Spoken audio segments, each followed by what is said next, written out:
सभी अन्नदाता किसान भाइयों बहनों को तारेश्वर कृषि सलाहकार का नमस्कार। किसान भाइयों, हमारे खेत की मिट्टी हमारे लिए ईश्वर का दिया हुआ सबसे अच्छा उपहार है, क्योंकि हम हजारों अनुसंधानों के बाद भी प्रयोगशाला में मिट्टी को नहीं बना सकते। यह मिट्टी का निर्माण हजारों वर्षों की प्रक्रिया से होकर के मिलता है।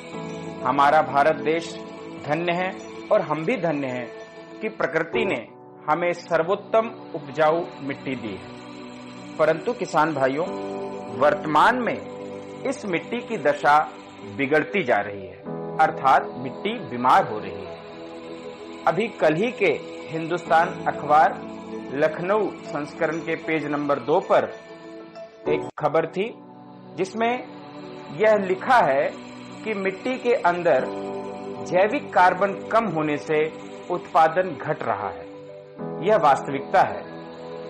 किसान भाइयों, यह मिट्टी निर्जीव नहीं होती, मिट्टी सजीव होती है। मिट्टी में जीव होते हैं।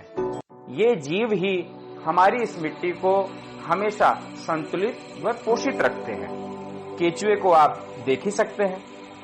वर्तमान में आप देख रहे हैं अंधाधुंध रासायनिक उर्वरकों का उपयोग व गलत तरीके से उपयोग इन जैविक कार्बनिक तत्वों को धीरे धीरे घटा रहा है और इससे हमारी मिट्टी कमजोर होती जा रही है। किसान भाइयों, यदि हमें अनादिकाल तक अच्छा उत्पादन लेना है, अच्छा स्वास्थ्य लेना है, तो मिट्टी का स्वास्थ्य की देखभाल बहुत ही जरूरी है। किसान भाइयों, कृषि में उन्नतशील प्रजातियों का प्रयोग हुआ, रासायनिक उर्वरक हमने प्रयोग किए, इससे उत्पादन तो बढ़ा, परंतु गुणवत्ता घटती गई व मिट्टी का स्वास्थ्य प्रभावित हो गया। जो बुजुर्ग किसान भाई हैं, वे यह आसानी से बता सकते हैं कि एक समय था जब मुट्ठी भर रासायनिक उर्वरक डालने से बहुत ही बेहतर परिणाम होता था।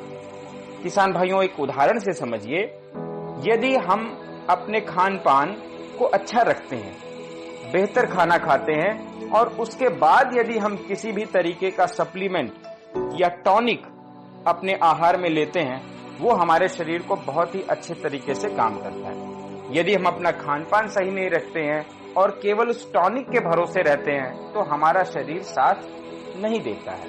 इसी प्रकार से मिट्टी भी यदि केवल रासायनिक उर्वरकों पर निर्भर है, तो यह वांछित उत्पादन व गुणवत्ता नहीं दे सकती और लंबे समय तक तो कदापि नहीं दे सकती। वर्तमान में फैली कोरोना नामक महामारी में भी आप यह देख रहे हैं कि सरकार के द्वारा यह निर्देश दिए जा रहे हैं, आयुष मंत्रालय के द्वारा निर्देश दिए जा रहे हैं कि हम सभी मनुष्यों को अपने खान पान में रोग प्रतिरोधक क्षमता को बढ़ाने वाले आहार को शामिल करना है। इससे क्या हो रहा है, हम किसी भी प्रकार के अन्य रसायन को नहीं ले रहे हैं, किसी दवा को, किसी टॉनिक को नहीं ले रहे हैं, केवल अपने खान पान को दुरुस्त कर रहे हैं। हजारों वर्षों की परंपरा रही है, गाय आधारित हमारे यहाँ खेती रही है। गाय का गोबर मिट्टी के लिए अमृत होता है। कुल मिलाकर के यह कहना है कि मिट्टी के अंदर में कार्बनिक पदार्थों को बढ़ाना है। कार्बनिक पदार्थ क्या होते हैं, जैविक पदार्थ क्या होते हैं?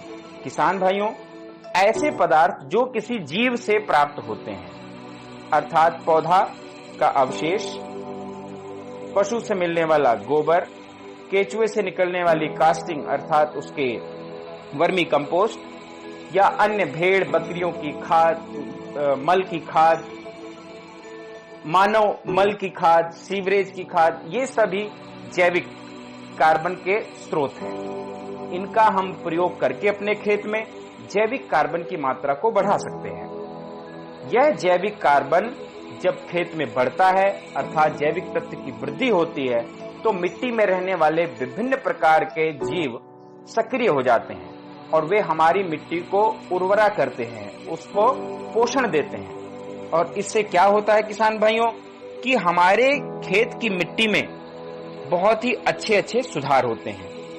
पर्यावरण की सुरक्षा तो होती ही है, मिट्टी की संरचना सुधरती है, मिट्टी की जल धारण क्षमता, मिट्टी को पानी रोकने की क्षमता बढ़ती है, मृदा की उर्वरता बढ़ती है और मिट्टी के भौतिक, रासायनिक व जैविक गुणों में भी वृद्धि होती है।